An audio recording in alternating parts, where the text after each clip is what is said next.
And welcome to another exciting episode of the Click Nation's Comic Book Chronicles. I'm your host, Tim D-O-double-G. And we have our regular hosts here tonight.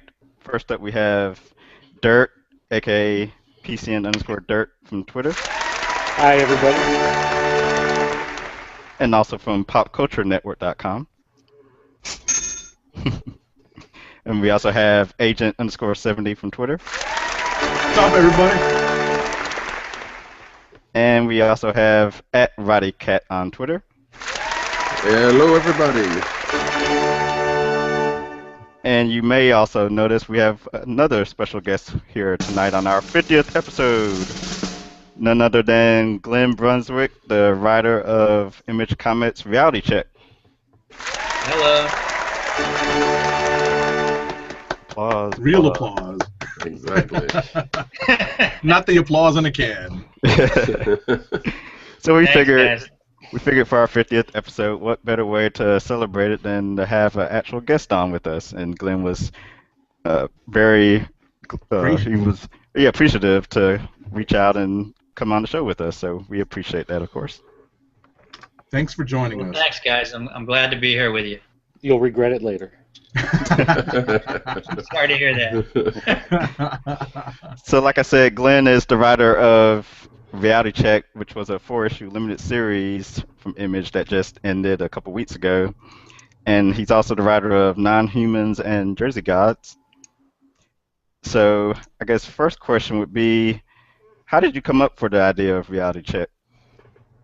Well, I do a lot of driving because I live in Los Angeles, and so I happen to be driving on the 405 freeway, which is like one of the nation's largest parking lots, and I was there for quite a while, not getting to my destination anytime soon, and I started thinking about what I wanted to work on, and the idea that that I'm a writer, and I started thinking about like, well, what would my life be like if one of my creations came to life, and what kind of havoc would that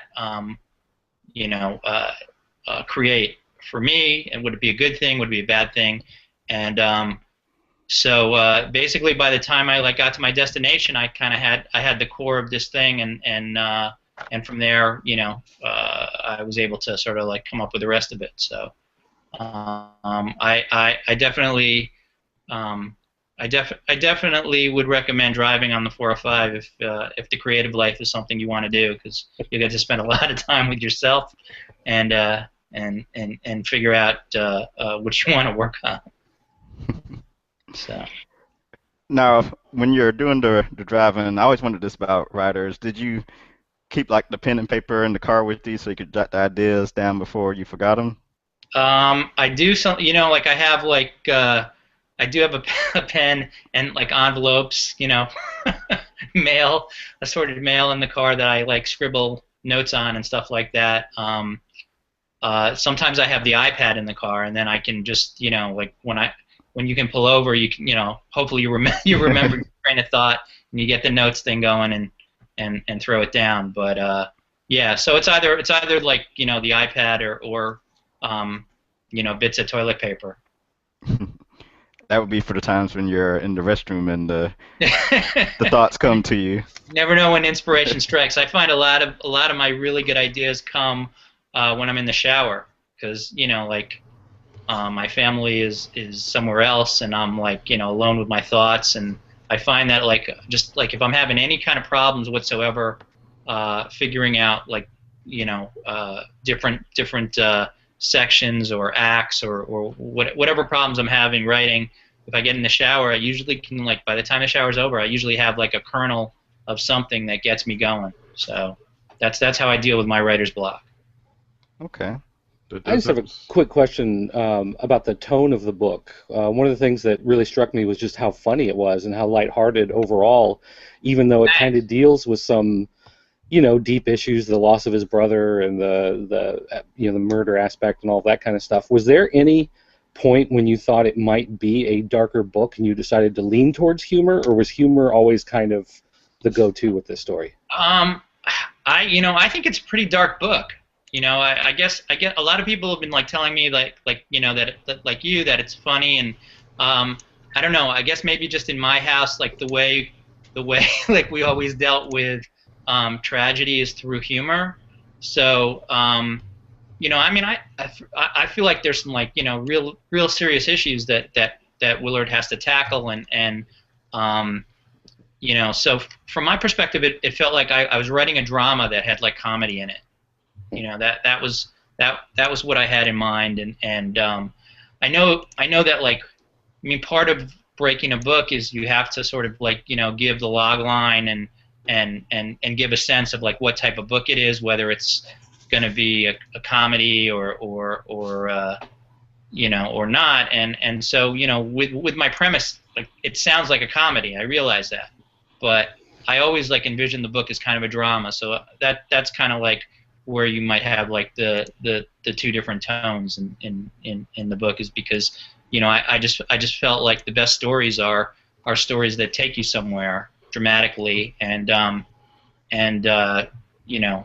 like to do that with humor. So I don't know. Does that answer your question? Somewhere in there, I'm sure it does. So, do any characters from the book are based off of anyone or any events? I live in LA, so the book's set in LA, and I am a writer, and a lot of my views about about the comic book industry are revealed in like insider baseball in terms of what being a writer in the comic book field is like, is brought forth. But no, like pretty much all the characters were just created. I didn't really didn't base them on anyone in particular in my life or anything like that. So Gotcha. Let me jump in real quick. I guess we're assuming a lot of people already know what reality check are. oh yeah, sure. What would you, for the uninformed, how would you describe reality check to them? Well, reality check is about Willard Penn, who's a 26-year-old writer living in LA, who's like very, very driven to get his comic books going, and he's been trying for like a number of years, just nose to the grind, like trying to make it. And he's had like some close calls with like Marvel and DC, but it hasn't like really worked out. And finally, he comes up with this one idea that he thinks is perfect in terms of the marketplace. And it's this idea of sort of like this libidinal Batman, or Batman who's like more interested in satisfying Saving the hot chicks. his urges than he is in sort of like meeting justice. So basically, like he pitches this idea to a smaller independent company, and they love it. And they basically want to publish it. So he's all excited, and it's great. But shortly thereafter, he has this like huge writer's block, and he can't figure out why. He can't remember anything about his story, and all his files are missing from his computer. And he discovers that his character has like come to life in the real world, and basically knocks on his window and says, "I'm not going back to that book until you help me find true love in the real world." And so he's a bit of an introvert, and he has to become his character's wingman, basically, to coax him back into the story. And that's the basic log line, I guess. I liked how Will, he based Dark Hour after Batman and Daredevil. I liked how, they're all tragic figures, and Will, Right. in his own way, sort of had that tragic background of the superheroes he grew up idolizing. Right. Yeah. Well, all of these tropes sort of have been done before, and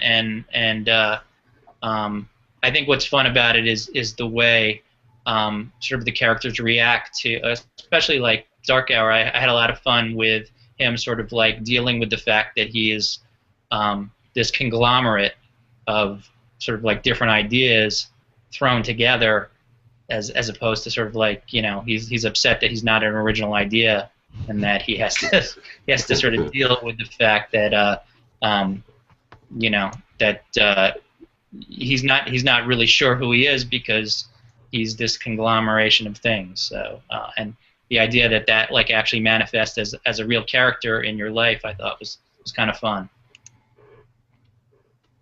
Nice. Quick question: how do you pronounce the artist's last name? Is it Bogdanovich? Bogdanovic. Victor Bogdanovic. Yeah.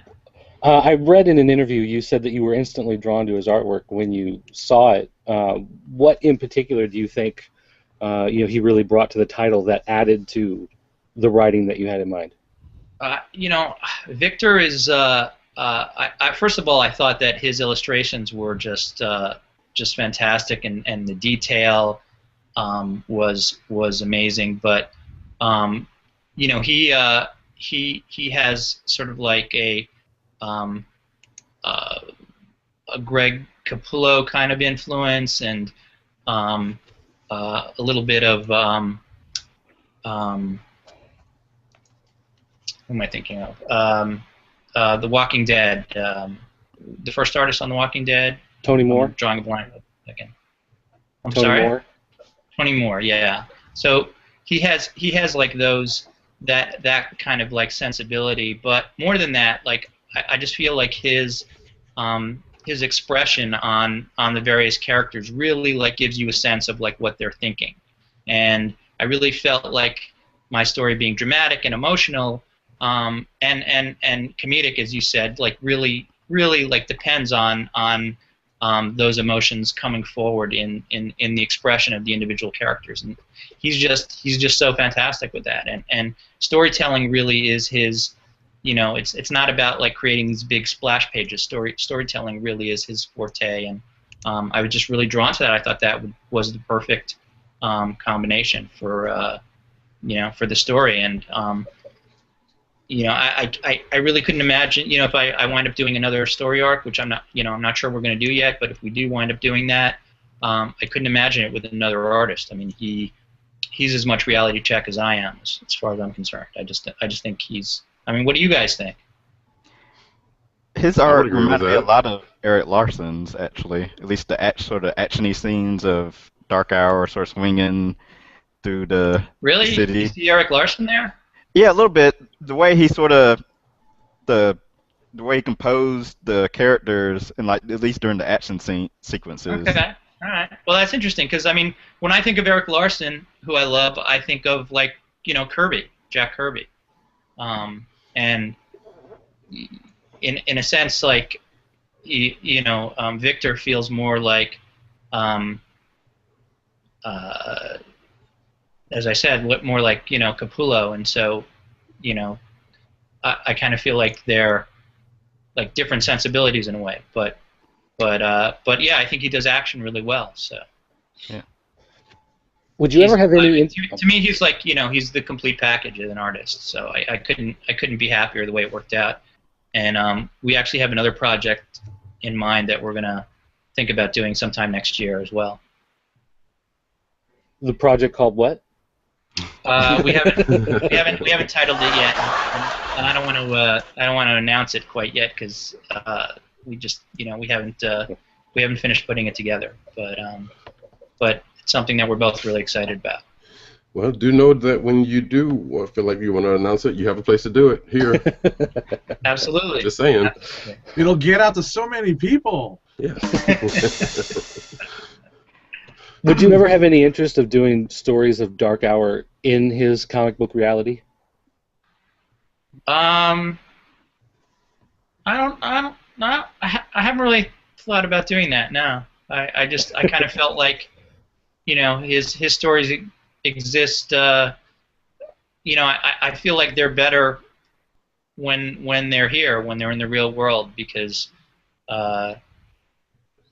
you know, I I just no, I hadn't really thought. You know, I guess the book that reminds me of that kind of thing is like The Escapist is sort of like that. Is that what you're talking about?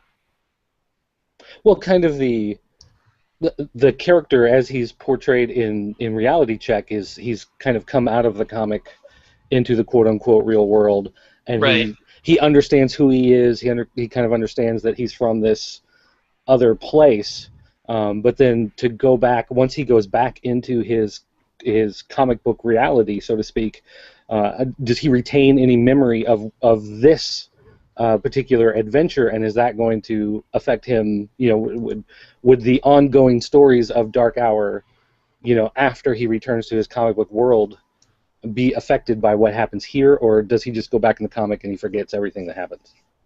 No, these are memories. This is real for him. So yeah, I mean, assuming we move forward, you know, and the comic moves forward, the comic within the comic moves forward. Yeah, no, these are real memories for him, and he has a real relationship with his creator, and you know, they remember what happened, and they're living within their comic book right now. But if we were to go on with this story, yeah, I mean, they could conceivably come back to our world and with the memories that they have, and maybe there are some additional things that we haven't even learned about those characters that relate to our main characters, you know, that we have yet to discover. So just sort of like there could be more to them than I've told so far, but I don't know if there is yet because we haven't totally decided to continue the series yet. But we'll see what happens. Right. I actually particularly enjoyed Devil Inside. I thought that was a great character name. Thanks. And I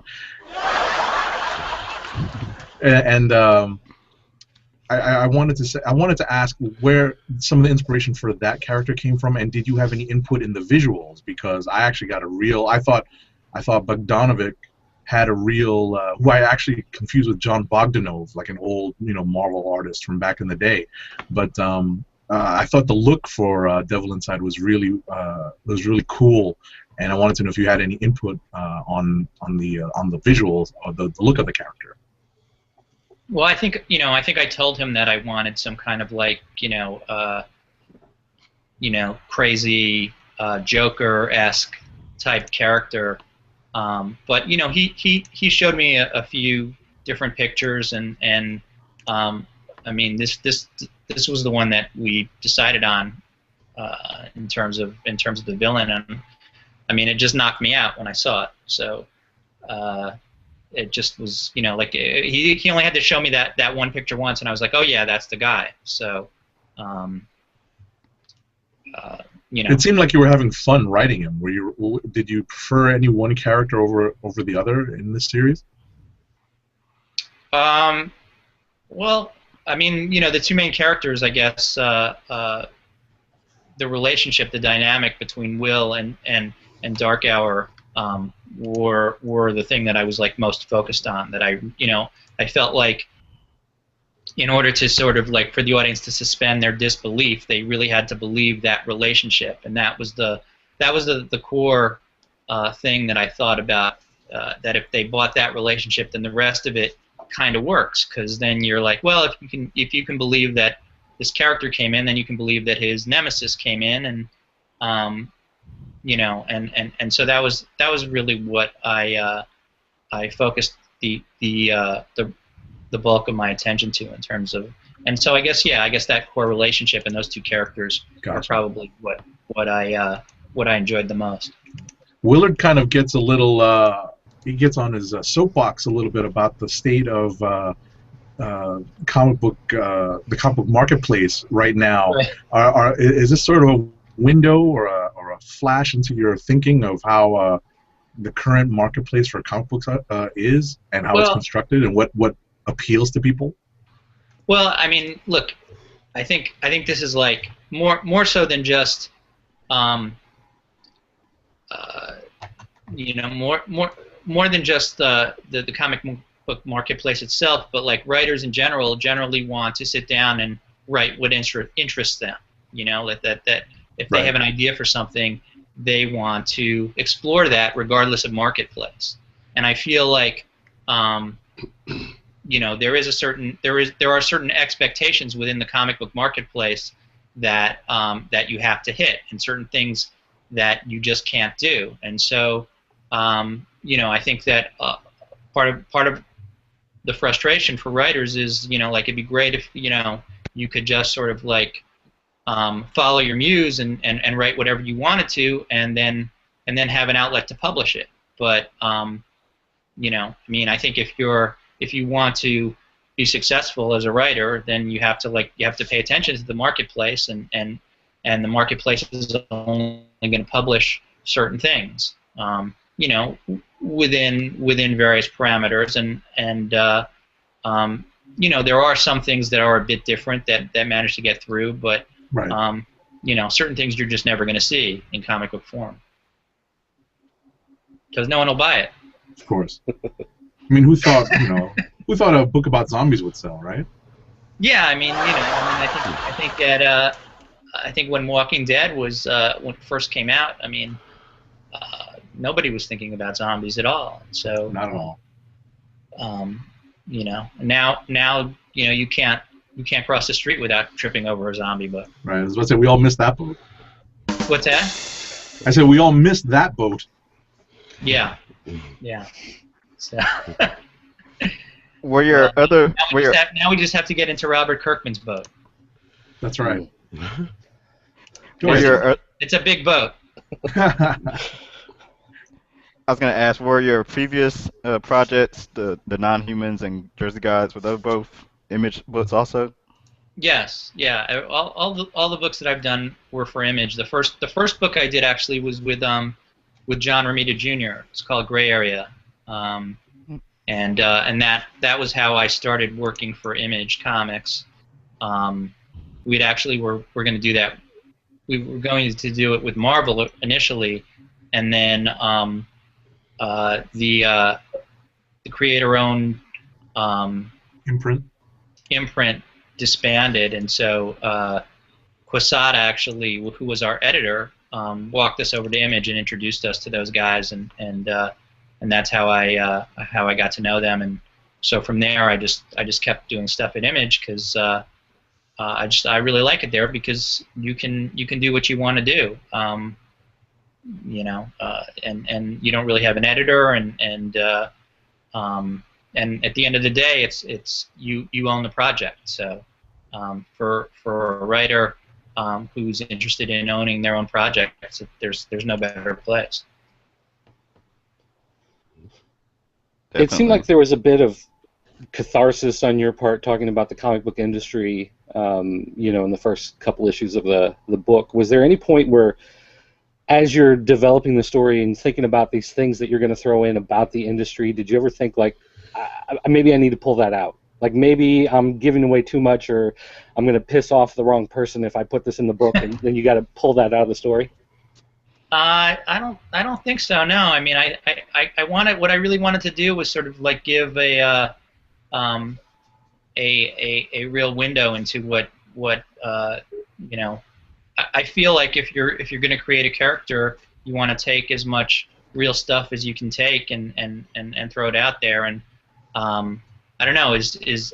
I'm not that worried about, you know. I don't think there was anything in the book that was that anyone who is involved in the comic book industry doesn't already know. You know, and I don't think there was anything necessarily revolutionary there. I just feel like I was able to sort of create a character that, you know, really gives you a viewpoint of what, you know, working in the comic book industry is like. And so, you know, I hope I succeeded in that in doing. But again, that's not really what the book is about. It's about this dramatic relationship. But I thought this was like a good opportunity to throw out these things that, you know, that I know a little bit about. So. What are some of the books and even creators that you're a fan of right now? Well, I really like Greg Rucka's Lazarus book. I'm really enjoying that book right now. Um, I liked. I read the first arc of Saga. I like Brian Vaughn's work a lot. Um, I'm trying to think. What else have I read recently? I don't know. Those are the two things that come to mind. I also of course really like Mark Waid's stuff. The Daredevil book that he's doing is amazing, and I'll pretty much read anything. As the crowd applause in the background. So this is an old-fashioned question. What did you grow up reading? What comics did you grow up reading? Well, I grew up with Spider-Man was my big comic book addiction. I was reading I remember reading the when Gwen Stacy died, and John Romita Sr.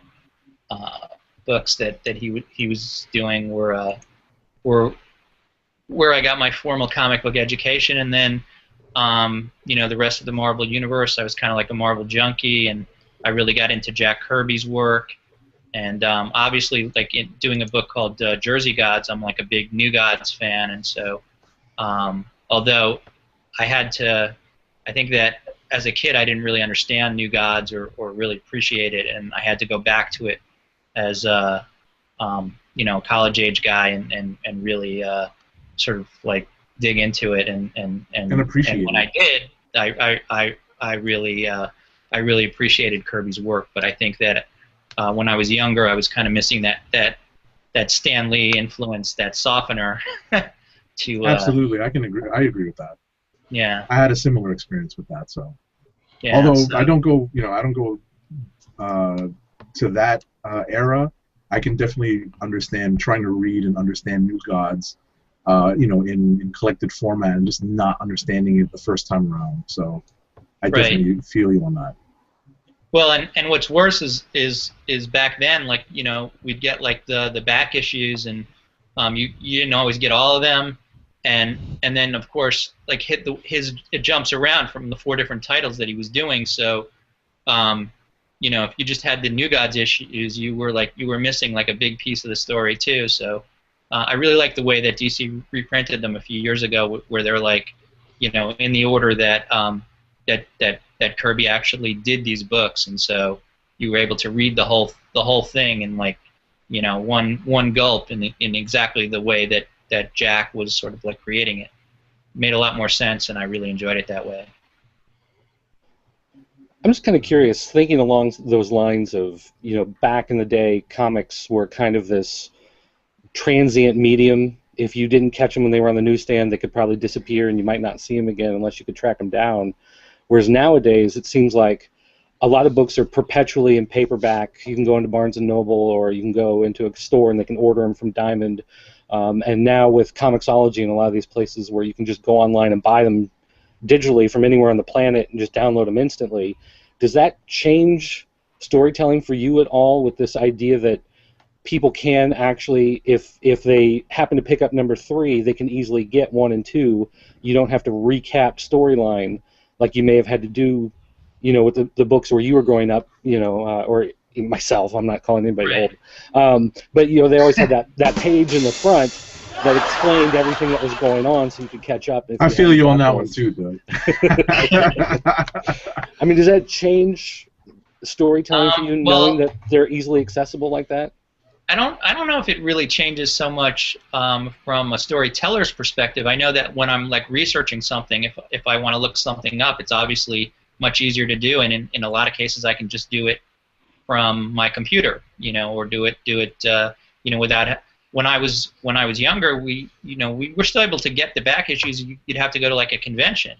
I grew up in New York City, and there were like monthly conventions at like the McAlpin Hotel on 34th Street. And, what part of New York?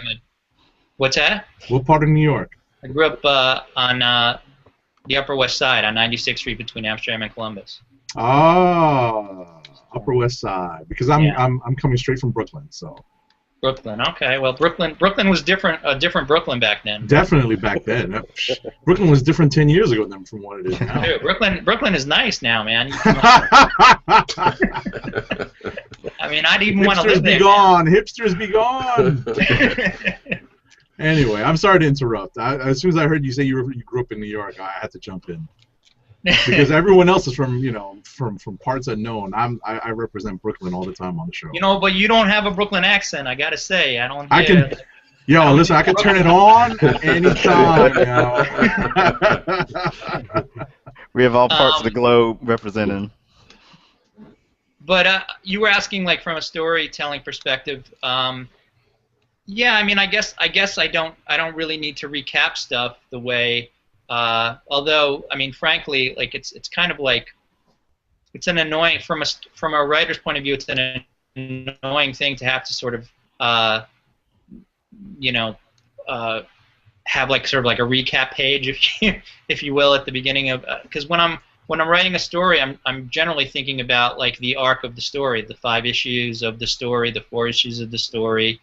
And I'm really trying to like each page is like important real estate that you're really trying to think about building your story or expressing what your characters are thinking. And if you have to worry about catching people up at the 3rd issue who didn't read the 1st issue, I don't know. I think that's a tough thing to do, and to do it well, especially now that even like the franchise characters are. Each arc is being collected, into this sort of like trade paperback. It feels like it would be a waste for story. I mean, maybe it's easier now for storytellers in that they don't have to do that thing. I'm kind of glad that I don't have to. Wow. So let's talk about your writing process for a minute. Okay. How do you go about doing your books? Do you have the story first? I mean, you said earlier, you touched on you have ideas for stories. As you're driving or in the shower or what have you, but do you just go ahead and focus on outlining the whole story, or do you just start working on characters and working on stories? First you have to like figure out like what what's the hook of your story, what's your what if scenario, like what is it that's new and different and interesting about your book, and then like who are the characters that populate that story, and who's your A story, who's the character that we're mainly going to follow, and then what are the arcs of the satellite characters around him, and you start to sort of build your story, and then like once I have that high concept and the idea that I think is kind of unique and some interesting characters, then I write the whole outline from beginning to end, and really like what works for me is if I can come up with like a really interesting ending right away, because it's easier for me to write towards an ending than it is for me to sort of create an ending that's interesting. So I really try and think of like when I have the idea, the next thing I try and think about is like what's a really exciting way to end the thing, like what's the revelation that the character is going to have, what's going to happen in the end, and that's kind of how I approached Reality Check. I had the what if concept, and then I came up with that ending, and then I wrote everything that was in between. Mm-hmm. So let's skip one question real quick. Do you have any advice for budding writers?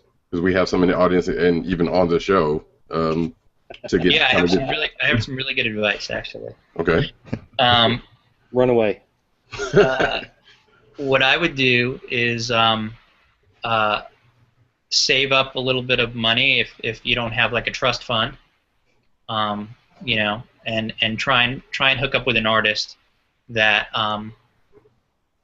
that is already working, that the comic book companies will pay attention to, that they want to work with, and pay them to like draw your story, or like draw a portion of your story, and then the comic book companies will look at your thing. Like, they're not going to look at a writer that hasn't done anything, but they will look at a writer that is hooked up with an artist that they care about. And if your story is good and is commercially viable, I think that they possibly will publish it or at least pay attention to you. So that's what I think that's kind of what I did in a sense is, I connected, I got really lucky. I connected with John Romita Jr.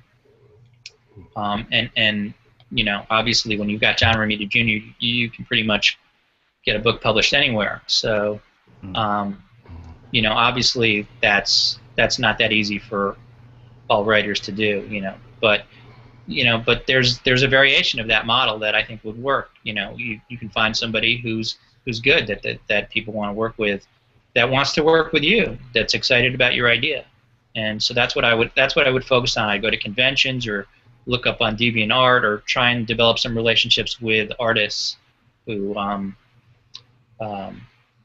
that are good, that are talented, and that already are working. Have you gone to many conventions recently, or do you plan on going into any recently if you haven't? I think the next convention that I'll go to is probably WonderCon in Anaheim in April, and I'm probably going to go to San Diego in July, and maybe a couple of others. We are I'm working with Will Portacio now on our second arc of Non-Humans, and depending on when we launch that book, we might try and launch it at a particular convention. But we haven't figured out exactly what month this year we're gonna launch the book yet. So as soon as we've got that figured out, I'll decide whether there are some other conventions that make sense for us. Okay. Have you, if I'm reading this right, you co-wrote the story to Frequency, the movie starring Dennis Quaid? Right. I didn't write the screenplay, but I co-wrote the story that the screenplay was based on. So, yeah. And have you also done screenplays as well, right? Yeah. Well, I wrote it a number of years ago. I wrote a screenplay that sold to Universal. It's like a relationship. Ex Machina. I'm sorry. Was it Ex Machina? No, that was a different. That project. That was based on Brian Vaughan's comic that I wrote a screenplay for New Line a couple of years ago. But no, there was another project that I did a number of years ago that I sold to Universal, and so I did that, and then there was the Frequency thing, and then. I've done some screenwriting, and then Ex Machina as well. So. Do you essentially write comics the same way that you write a movie screenplay? Is the idea that it's something visual, so you just pretty much do it the same way, or are you thinking differently in your head with the fact that it's going to be drawn as opposed to being acted out? Yeah, it's a little different. Visually, like you want to obviously try and figure out the most exciting way to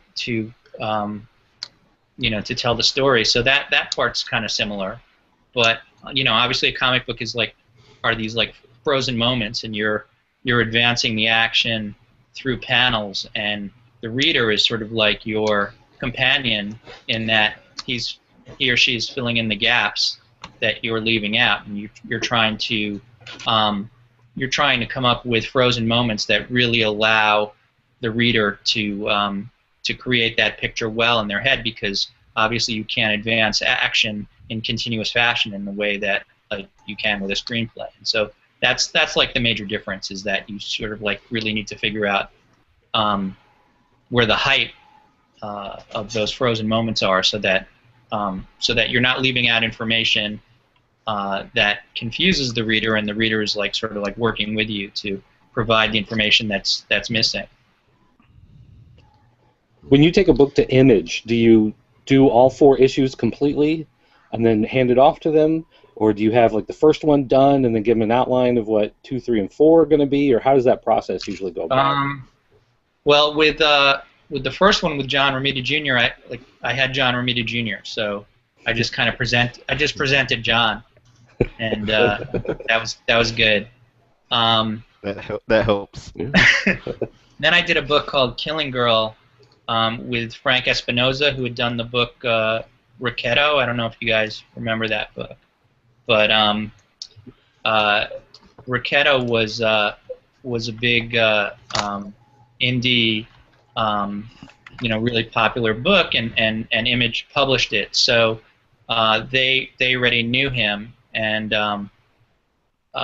so again, I basically had an outline, and I said, and Frank Espinosa is going to be drawing it, and that was enough. I got the green light, and so I went ahead. And then with Jersey Gods, I found Dan McDade, and he worked up, I guess, maybe like 8 or 10 pages or something like that. And so I presented my outline with those 8 or 10 pages, I think, and that was enough. But again, Eric Stevenson kind of knew my work, and I wasn't just like coming in blind. I think if he had never heard of me, you definitely need to have at least the full first issue. And if you have more than that, then So I mean, again, it's like if you have a relationship with the company, things change. But I think when you don't know them, you definitely want to have that first book done, complete. Like you want to have the art team in place. You want to have it colored and lettered, and so that they know exactly what that book's going to look like, I think. So yeah, I mean, again, it depends on like everything in life. It depends on what your relationship is with the company. Going back to writing for a second, do you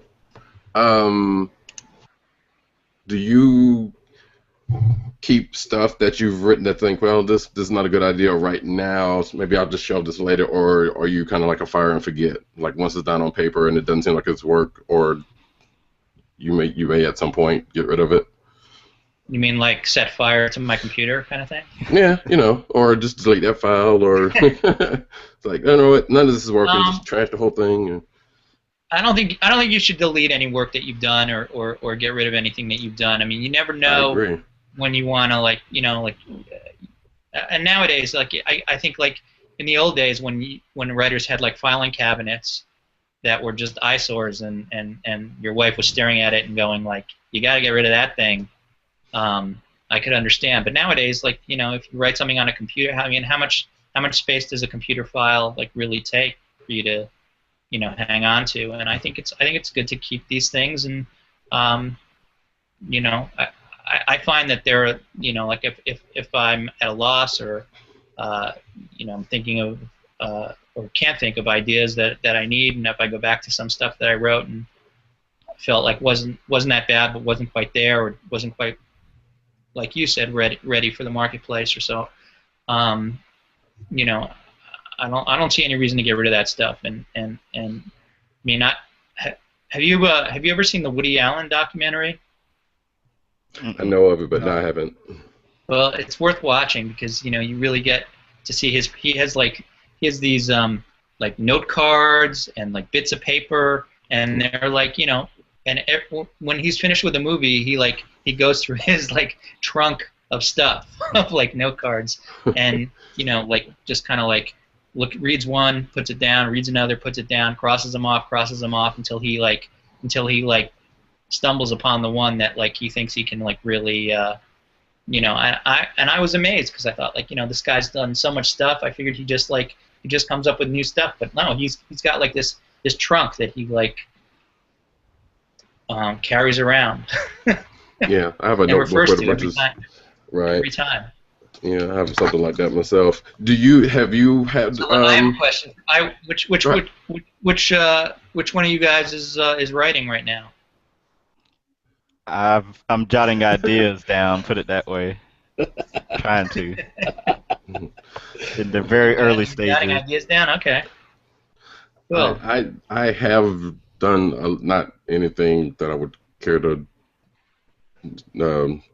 anything about, but I have done some writing in the past, and I kind of come across people every now and then. So, but has any like old notes come into your current writings, or any of your books in the past that didn't work at the time but came back sure. to? I mean, think like I can't think of the precise example right now, but one of the ideas that I've been working on, that I'm thinking about doing maybe sometime next year, has like a bit of like a coming of age story there, and I wrote the screenplay that I sold to Universal is this coming of age story. So yeah, I mean there are elements in there that that I'll look back at and I'll refer to, and the stories are totally different because that one takes place in the 40s and this one takes place in the present. But you know, I mean, kids are kids, and you know,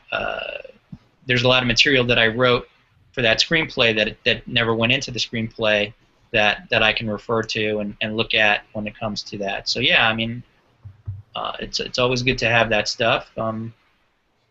You know, when you look at it, you'll probably want to change things about it because I think you grow as a writer as time goes on and you continue to do it. But I think there are definitely things that that you can take from your old material that are worth saving. You've definitely given us a lot of good advice that I know myself I'm gonna take it to heart. But well, you know, Tim, I'm ready to see some of your stuff, man. So I'll hold you to that. We pushing them. Don't be surprised if you. I'll be happy to look at it. I was gonna say, don't be surprised if you see another email from me, maybe in 2014, asking for your eyes and ears. Sure, I'll give you all the terrible advice that I've managed to manage my years in this planet. Well, we're not gonna hold you up any longer. I know you've got, like you said, the family and whatnot to get to. It's dinner time. That right. too. Yeah, that too. I gotta make some dinner here. So. But we want to thank you for joining us on Comic Book Chronicles tonight. And before we do let you go, let people know where they can find you on various social networks and websites and whatnot. Sure. Well, I'm on Facebook and Twitter at Glen Brunswick, and yeah, that's basically. You need to get on more. I do. I guess. In this day and age. Some people find you young fellas that know what this internet thing is can teach me a little. I'll give you some advice on writing, and you can teach me about the internet. You don't need any more distractions, I'm sure. That's all there are. Well, gentlemen, I really appreciate your inviting me here. I had a lot of fun talking to you guys, and I wish you guys a ton of success. So. Thank you very much. Thank you. Thank you for coming by. So you can I think you should just be able to hit maybe close your tab or whatnot. Okay. If you want, all right, I'm signing off now. Thanks a lot. Thanks. Bye, guys. Have a good night. Yay. That was cool. That went well. So again, thanks to Glenn for joining us, and like you said, follow him on Twitter at Glen Brunswick. I've got that up on the website post for tonight's show already, so just go to theclicknation.com and he never spoke to them again. He's gone like a ghost in the night. He's like, what have I done? And Dork Geekus, yes, I saw your tweet earlier. I just never had time to give him a shout out. That I'm assuming you have read his Jersey God, so. He probably saw it. I would hope. Yeah, he will see it since he had him in the tweet. Yeah. Well, if you retweet that tweet, he'll see that tweet because he follows you on Twitter. There you go. Hey, it all works out in the end. All right, so now we'll get to the regular portion of the show. My gosh. We may speed through. I was gonna say, should we skip news or should we just go straight to reviews? We can just touch through. I mean, if there's anything really pressing, but yeah, everybody picked two comics to talk about, and that's it. Yeah, 2 comics. That's all I read. But okay, news. We'll get to news first, and we'll kind of quickly go through this. Supposedly, Paul Rudd is in early talks to play Ant-Man. I think that's been confirmed. Well, on various headlines it said confirmed. Well, yeah. When you clicked on to read the actual article, it said he's in talks. Yeah. Very early talks. They're confirming that he's in talks. That's right. Yeah. I mean, his name has been coming up pretty much the whole time. You know, him and one of the 2 other people. So it's might as well be counted as a given. Yeah. It's kind of like how the Bradley Cooper news came out. Right. All right. Let's see what else we got. So on Comic Book Resources, they had their what do you call it? I forget the name of the article. But the Axel in Actually, in charge, charge. Yeah. and at least they went and aired part of it earlier this week where he spoke with Alonzo. Well, it was an interview with Alonzo, Fraction, and Soul talking about the writing switch on the Inhuman book. So you can go read that, and And it was also nice check. to see that it wasn't like a. It was there was amicable, actually so- creative differences, and it wasn't like a hostile takeover or anything like that, or a Yeah. fallout. So it was kind of not comforting, but it's kind of refreshing to see that. Yeah, you know what? They did try to work it out, and you know they're all still on good terms. Yeah, I was gonna say that's one thing I saw was Matt Fraction. I don't remember if he tweeted it out or posted it, somewhere, but basically said we're all friends. We're all still gonna work together in the future. Just this particular one didn't work out, and sometimes that happens. Yeah, I mean, and he's writing for him now, so it's not like either one of them want to kind of burn that bridge, seems like. Right. Okay. I have some more thoughts about that, but I'll save it for another time. Because it'll lead into more discussion, which we don't have time for. Oh shoot! So be on the lookout for Tim's next podcast where he rants, does solo rants. It's funny. I used to rant a lot more than I do now, partly because I don't have the time, and if I actually want to work in this industry, I need to keep some of my Calm opinions to down. myself. You know what? That seems not to have stopped some of them, but yeah, you kind of some of them But are in place. They're Yeah. already in place, so Yeah. they can do that.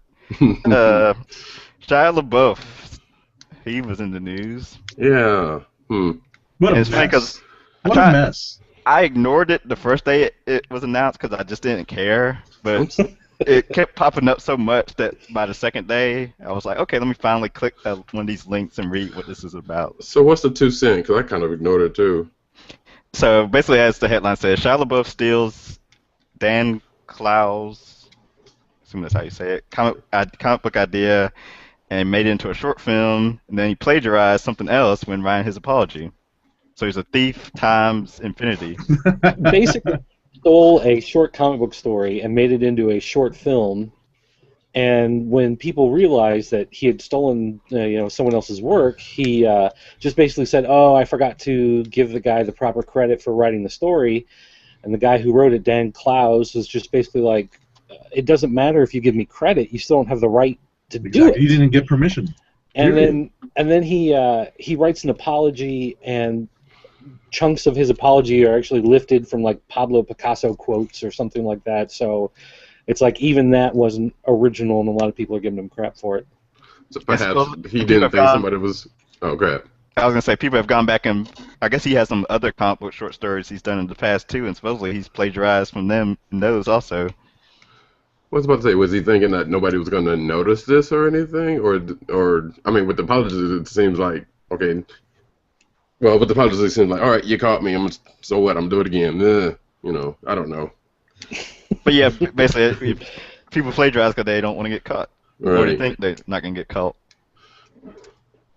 Or maybe he just thinks that because he's a big-time star, that he can just go ahead and steal somebody's work and make a movie out of it, and they'll just be like, "Oh my gosh, I can't believe that this great big Hollywood star is using my material that's so great for me," when in fact they're just kind of like, "You're from Transformers and that terrible Indiana Jones movie." I'm gonna sue you. Yeah. You don't want to notice. I'm a big movie star. No one knows I'm stealing from this comic book person. Yeah. Who reads comic books? Mm-hmm. And let's see.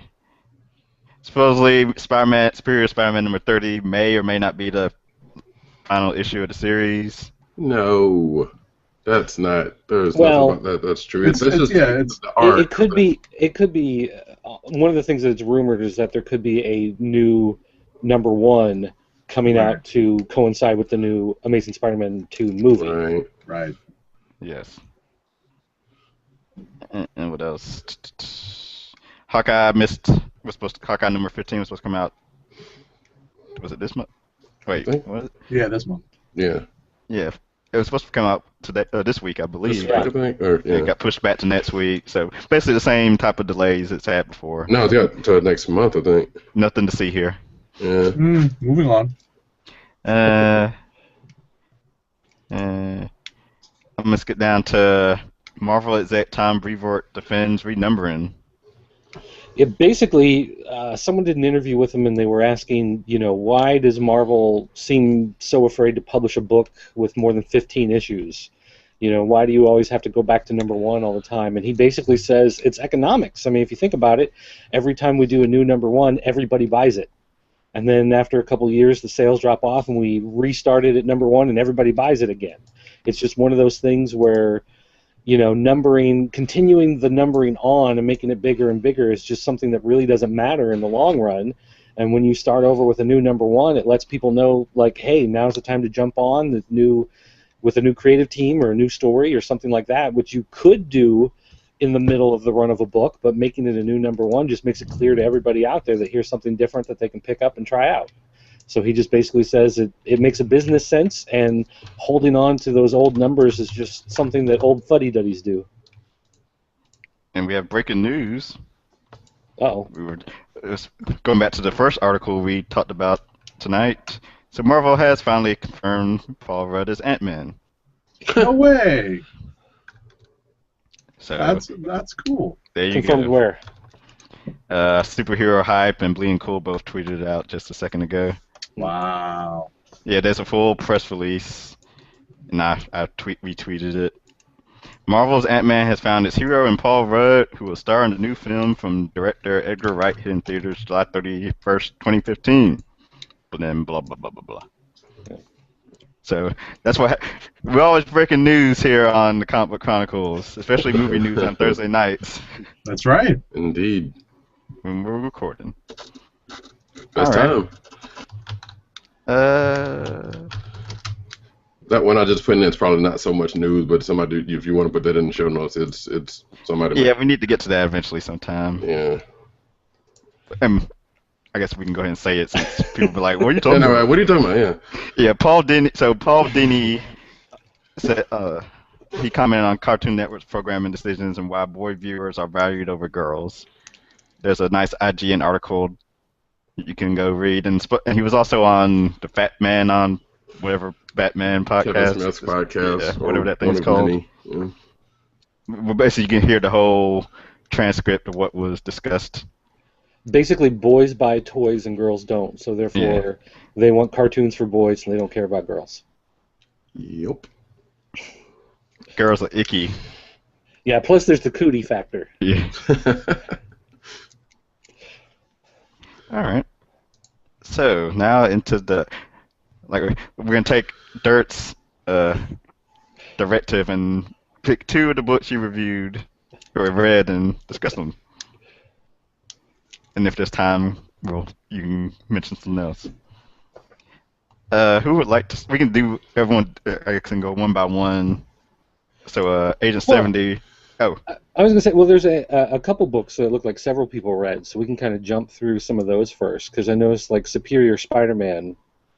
A bunch of us had that listed on there, so we could talk about that, just because we know everybody. Well, I don't know if Rodney. Most everybody. Read it. Yeah. The majority.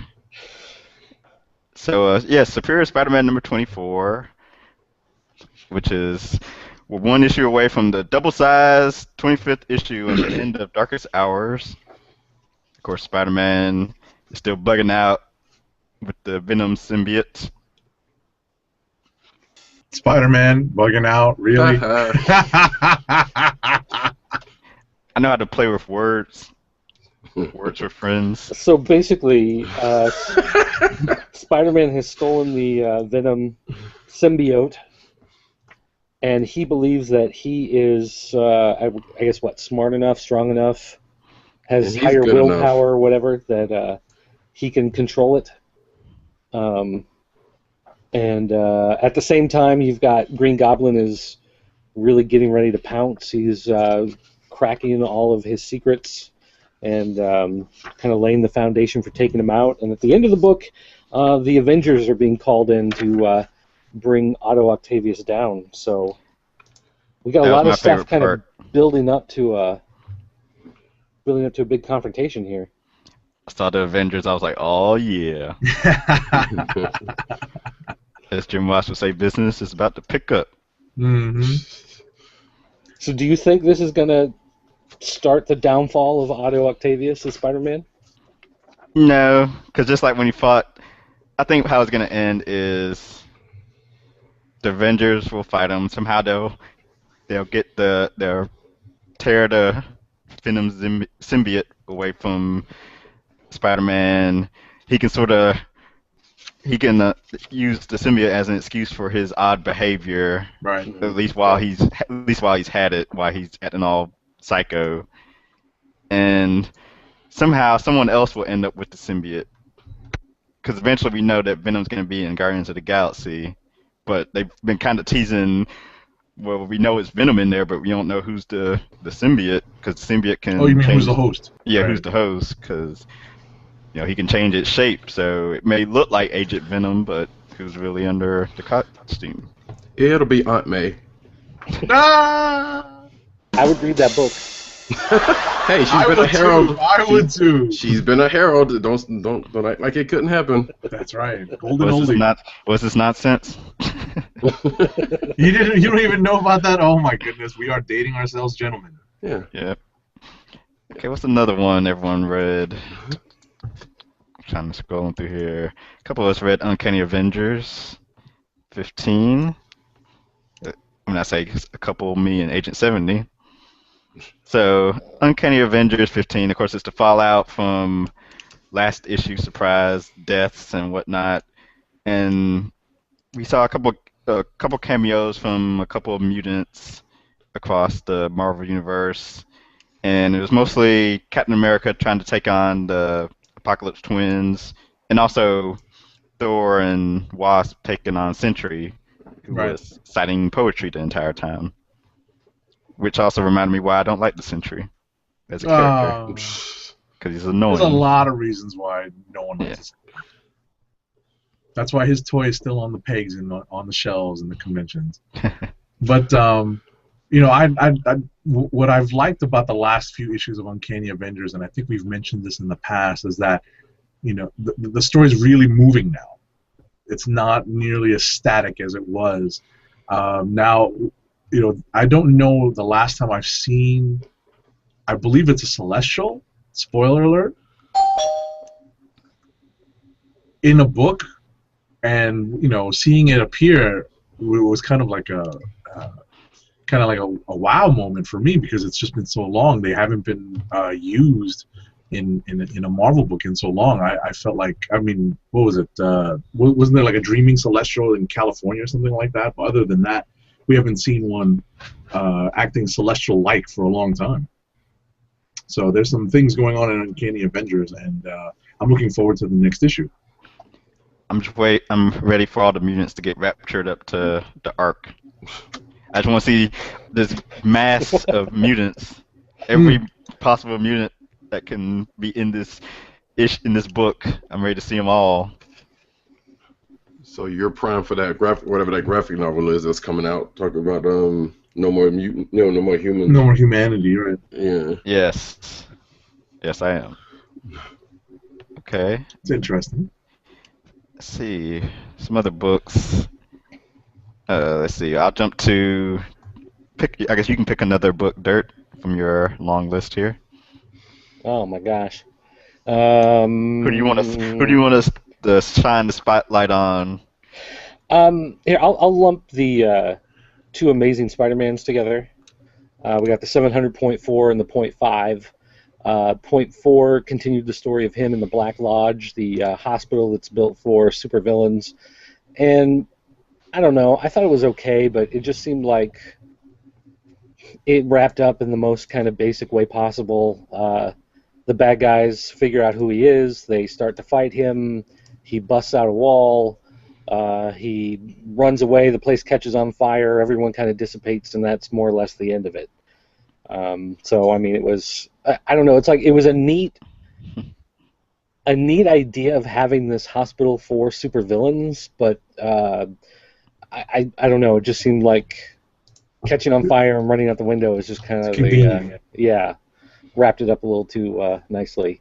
There's also a second story in the back, I believe it was this one, where there's a little boy being bullied, and So he's trying to get the attention of Spider-Man to help him. He tells all his friends that Spider-Man's going to come and attack the bullies back, and so he's trying to get Spider-Man's attention, and Spider-Man ends up showing up the next day at school and teaches the kid basically how to hurl insults at the bullies so the bullies leave him alone, which I think nowadays if you start hurtling insults at the bullies, you're just going to get punched a little harder. Yep. Story just didn't quite work for me on that level. I think there were some problems with this issue overall. But I will say I enjoyed 700.5 a whole lot more. Point 1 and point 2 were one story. Point 3 and 4 were another story, and then 5 is its own standalone. And basically, in this story, Human Torch comes. He has a device that was brought to him by the Thing from the future, and basically they have to keep it away from Reed Richards or the world is going to end. And so Spider-Man's got to help him, keep this away from Reed, and Reed, of course, is interested in, what is this device, and what does it do, and how am I going to destroy the world? So he wants to get his hands on it because he's curious.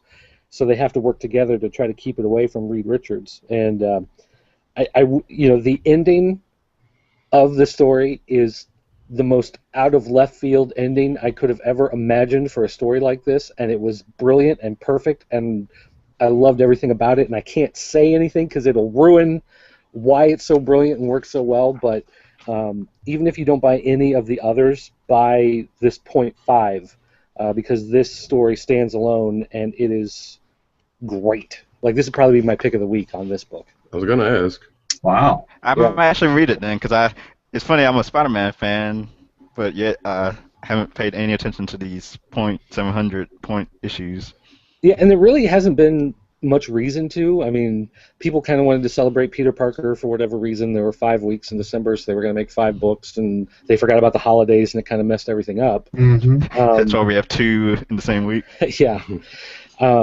But for whatever reason, this particular one, it's a completely different tone from the other stories. It's set apart from the other stories. And it's probably the one that was supposed to fall during Christmas week or something like that. Probably. So it is a little more lighthearted, but I do love that idea of if Reed Richards gets his hands on this, it'll destroy the universe. And so Reed Richards goes, wow, that's crazy. I want to see it. Let me get my hands on it.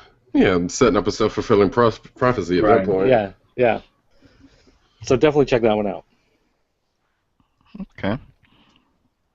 Let's see. Agent 70, what would you like to pick from your stash? Let me see. I'm gonna take a look at my list. Let me talk about one of the #1 issues that I read this week. Ghost #1 from who's publishing it nowadays? Is it Dark Horse? Yes.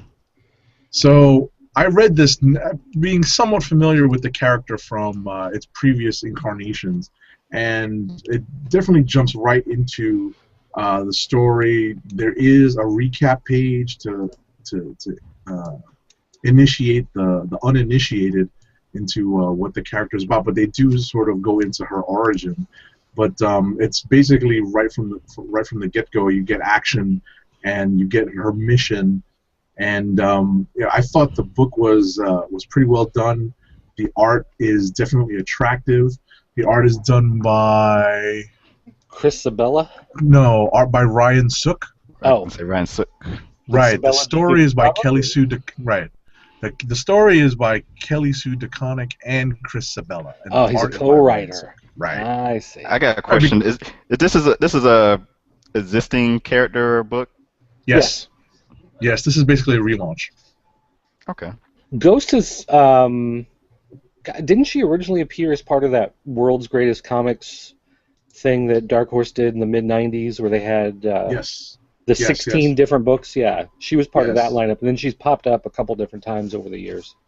Right. It's proven to be at least I want to say somewhat popular, but it just can't sustain a long a continuing series. So I don't know what their hopes are with this, if they want to continue to sustain a continuing series, or if they're just going to shoot to produce a limited series so that they can constantly reintroduce the character with #1s a la Tom Brevoort.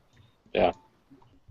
But I thought this was a well done book. Like I said, the art is definitely attractive. The story is engaging, and it made me want to come back for the second issue to see what happens next. So I don't know if it's my click of the week, but I definitely appreciated this book. Obviously, it's a #1. It's definitely a good jumping on point. But I would actually recommend this book just for anyone who's looking to try something new. I'll give it a read. Also Yeah, because I'm enjoying. I know doesn't fit into the superhero corner of the Dark Horse books, but I do want to quickly mention how they announced today that their free comic book day offering would be a Project Black Sky book tying in all their superhero books together in this large overarching type theme that's going to be running through Captain Midnight and Brain Boy and X2 and some other books I can't remember. The Occultists was one. So be on the lookout for that. Yeah. On Free Comic Book Day. And actually, to do it. That's I think that book is under the silver, whatever. The silver. Oh, silver level. Yeah, silver level. So it'll depend on your store if you get it. But most of the time you can end up downloading the books on Comixology or whatever anyway. So. Right.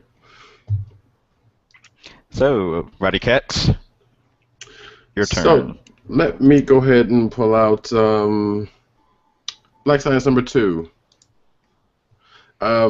This book still continues to be slightly intriguing. It has, in cases, I shouldn't say that. I was going to say it seemed like it was a little predictable in some cases, but it's not.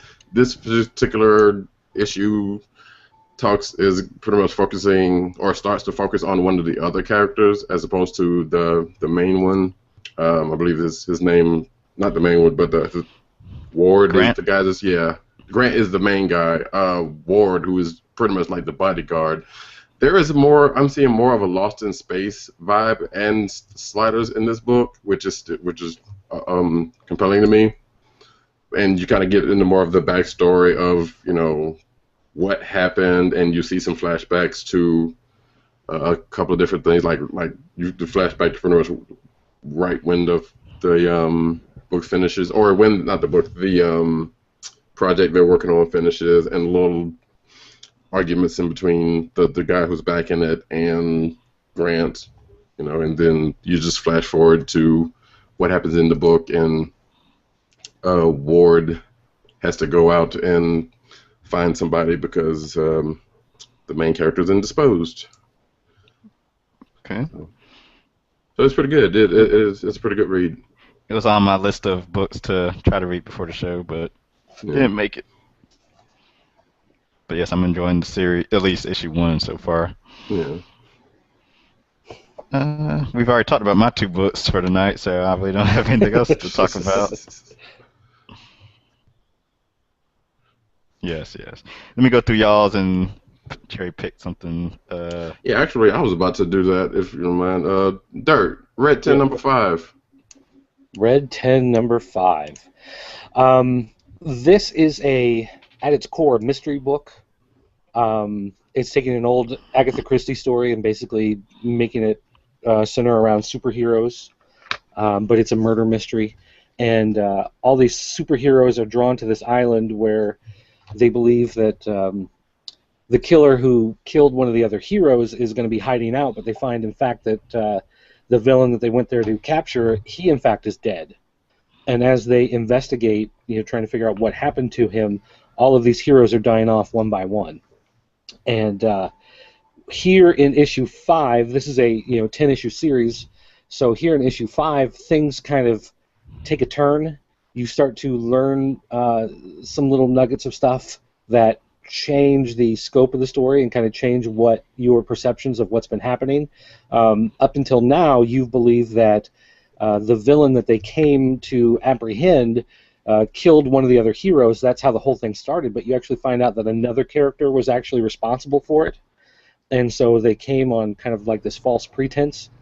Another thing that the book does is all of the characters here are somewhat analogs of characters that you've seen everywhere else. For instance, this guy on the front cover, he's like your Superman type character, except the way that they change his origin is kind of key to who he is as a character, because you assume that, well, if he's the Superman guy, he's truth, justice, and the American way.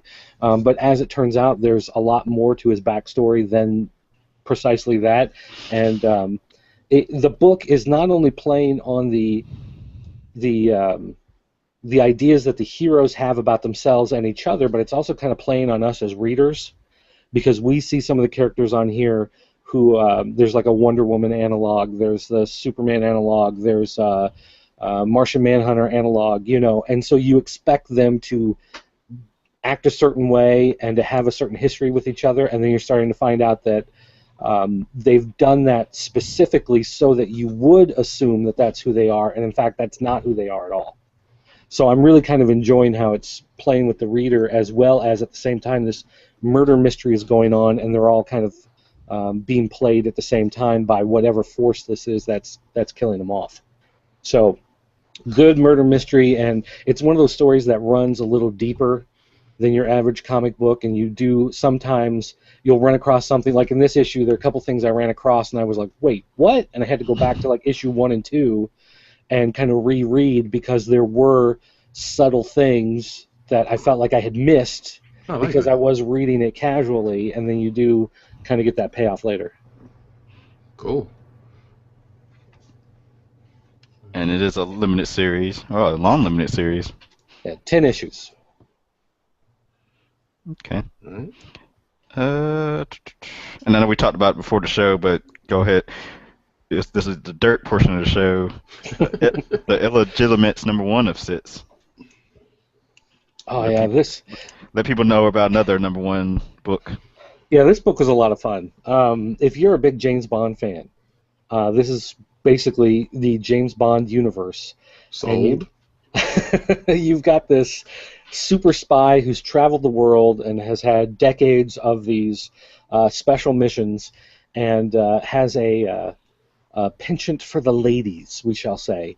And as it turns out, he has fathered illegitimate children all over the globe. He's Thanos. Yeah, so that's why it's the illegitimates. It's his children from around the world. And it turns out that the government agency that has sent him on all of these missions has been keeping track of these children. And all of these children are exceptional. So the fact that this James Bond character has survived for so long and he's been successful at so many missions, there was something special about him.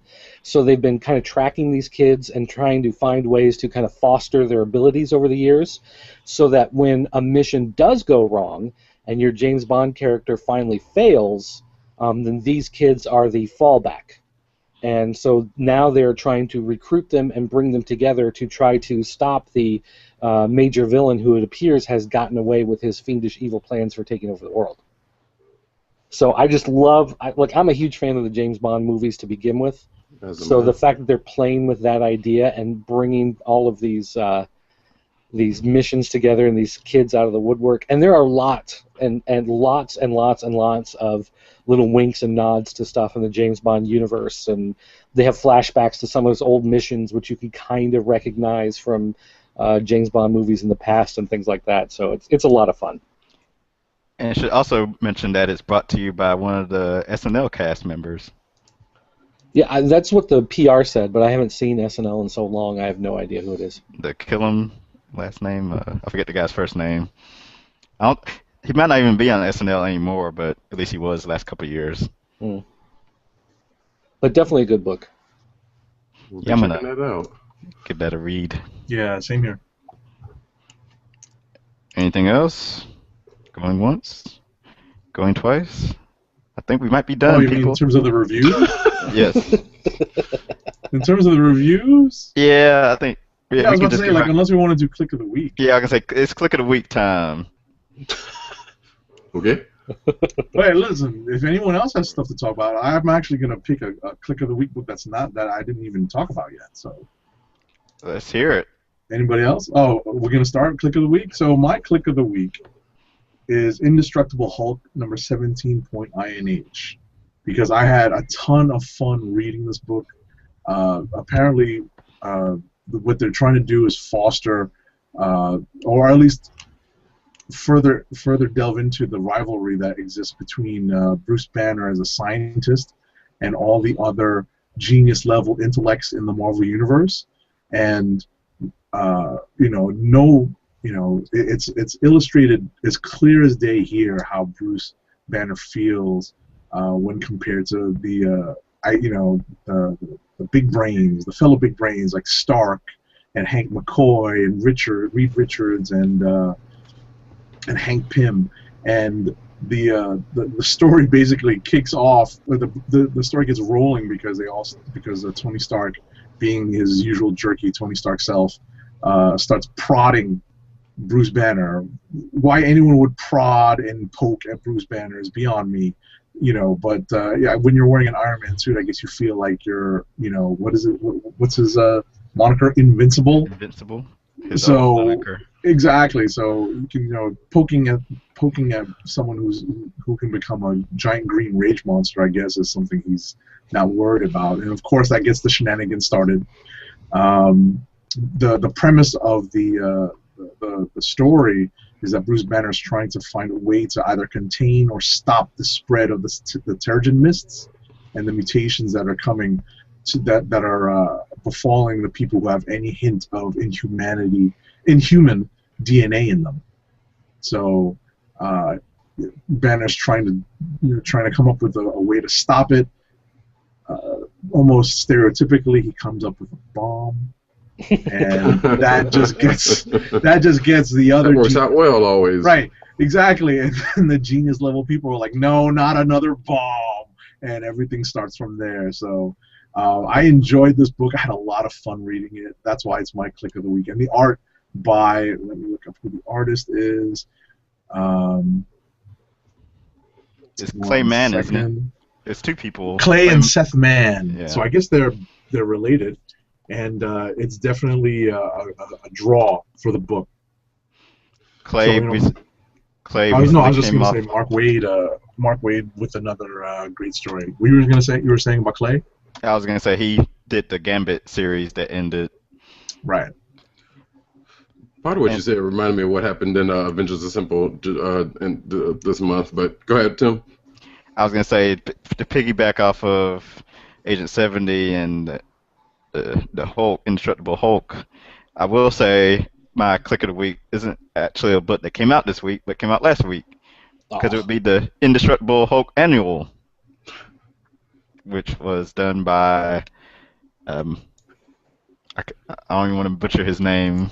He's the guy that's going to be doing the Wolverine and the X-Men art when it relaunches. He was doing the Ultimate X-Men that Dirt enjoys. Yeah. Ansar or An. Yeah. And yeah, I know who you're talking about.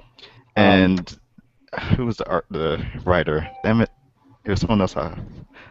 Anyway, it was a standalone story of Bruce Banner and Tony Stark, and it starts with them at like a convention when they're younger, listening to this guy give a speech about basically, if you want your projects funded, you need to get into like the military type projects. The military-industrial complex, yes. Yeah, to get funding. And so then the guy basically grows up, he gets his funding, and he basically gets this whole island to himself, and he does like some crazy experiments on it, and now S.H.I.E.L.D. has to go investigate, and it's Tony and Bruce going to the island to sort of find out what's going on and stop the guy. It was really good. Iron Man 3. Never mind. Wild. I'm going to look up who that writer was, but someone else can go. Jeff Parker. Thank you. Who else wants to go? Come on, click of the week. Okay, here. Mine is Sugar Booger. No, it's not. No, really? Jeez. No, I'm going to go back to amazing 700.5. Nice. You got to read it. Even if you don't read the others, you got to read this one. I will. 700.5. We'll be reading that. Yes, absolutely. And while you're there, you can pick up Sugar Booger #1. With a name like that. And Or you can get the Wonderful World of Lisa Simpson. Came out this week. Oh boy. was there any My Little Pony books from IDW? There was. There was regular My Little Pony, and then there was a micro series featuring Luna. I'm sure they sold well. Actually, they do. They sell really well. I say that sarcastically, but one thing Dirt has taught me on Comic Book Chronicles is people buy these little My Little Pony books. You know, and it's funny because guys will come in and buy them, like, you know, males in their 20s will come in, but they usually come in alone. They talk very softly, and they try to make sure that no one's looking at them. They're bronies. They are. All right. Roddy, did you give yours? No, I didn't, and Tough decision. kind of not really. I'll go ahead and say Black Science. Like I said, it was a really intriguing read. I could say Avengers Assemble, but I would say 21 was better. Was a little bit better than this one, even though this one was decent. But I'll just go ahead and say Black Science too. Okay. I am gonna read that. It's funny, like Avengers Assemble is one of those books I told myself I was gonna stop reading, and then I kind of start back reading it again, and I've enjoyed at least the last issue with the Spider-Girl. I guess mostly because I've never read any Spider-Girl stories. Yeah. Yeah, and I said I was probably going to pick this up basically because of, well, partially from being not so forced into reading it because of all the event tie-ins, but I was actually going to read it because of Kelly Sue writing it, and then go back. But, you know, like I said, the last book was pretty good. I mean, yeah, the last issue was good. This one's all right, but this was just kind of cut and dry. There was a scene in there where, actually going back to what Agent 70 was talking about. So they're trying to track down the certain person, and Wolverine and Banner just happens to find them because they're looking for somebody else. So Banner gets into this car with the said person and starts asking questions because the person they're talking to knows who it is. It's basically Cashmere Venema, if you know who that is from. I think she was in Iron Man last or whatever. I can't remember what was the last she was in. So started asking questions, and she had a henchman in there with him who was about to shoot him. And she was like, "Don't do that, fool. You know, clearly you don't know who this is." So you know, questions get asked. So what's that? I pity the fool. Yeah, basically. So questions get asked, everything goes well, and then they go in for a handshake, and the henchman goes and shoots Banner, and of course, comedy ensues after that. So that part was pretty good, but the book itself was a decent read. So, but I still go with Black Science too. Okay. I guess that'll about wrap up tonight's show. If you haven't already, Sandman #1 is on your 12-day free comic book thing at Comixology. I better do I that. actually want to give Sandman a try? Oh, You said Sandman, right? That's the the Sandman #1. Yeah. Neil Gaiman. Yep. Everyone says I need to read. Yeah. Or you could read Witchblade 171, huh? Huh? Sure. Is that the free one? No. Oh. So I read about what happened in that one. I was kind of curious, but no. I need to actually start trying to read some. What imprint is that? Witchblade is from Top Cow. Top Cow. I need to start reading Top Cow stuff since they always have their Top Cow talent search every year. But I don't know any of their characters and whatnot, so I can never submit a story. That would help. And now I'm downloading Sandman. If it helps, they only have two real main. Well, I shouldn't say that. I don't know that much about them, but the two more known ones is Witchblade and the Darkness. Yeah, but there's this whole the artifacts and whatnot. I did tried to do a little research. Yeah.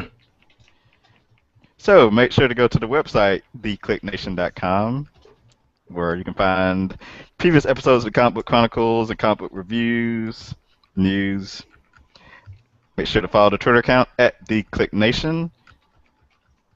Like the Facebook fan page, facebook.com/theclicknation.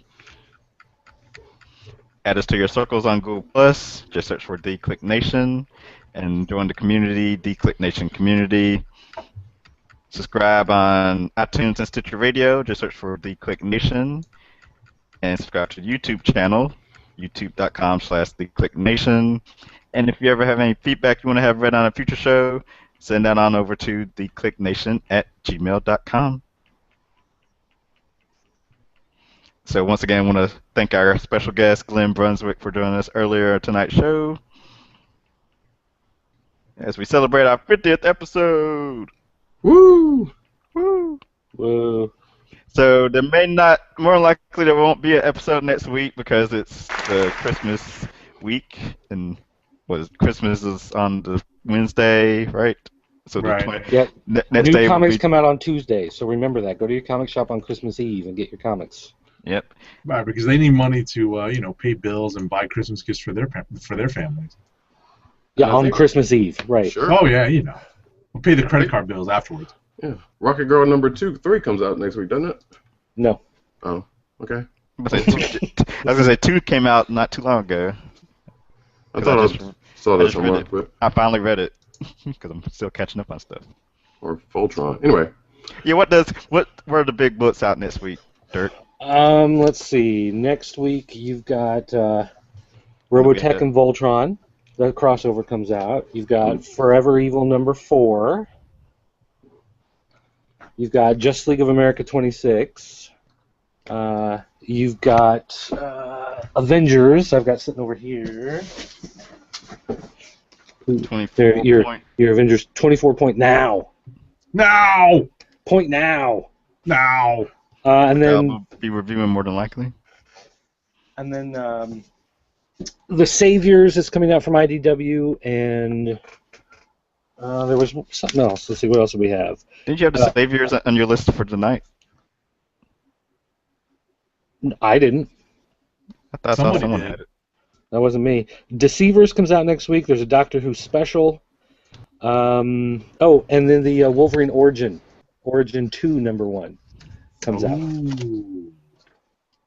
with the That'll be special interesting. cover. Yeah. So, and that's it. That's all for next week. Cool. So Sounds good. we want to wish everyone a Merry Christmas, Happy Holidays. Merry Christmas. Hanukkah, Festivus, and all that. Yes, Festivus.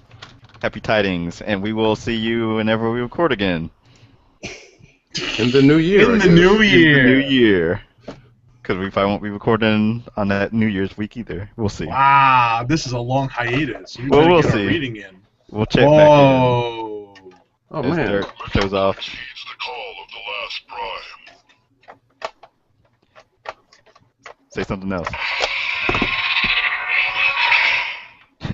Yeah. Wow. Nice. We are the Comic Book Chronicles, and we are signing off.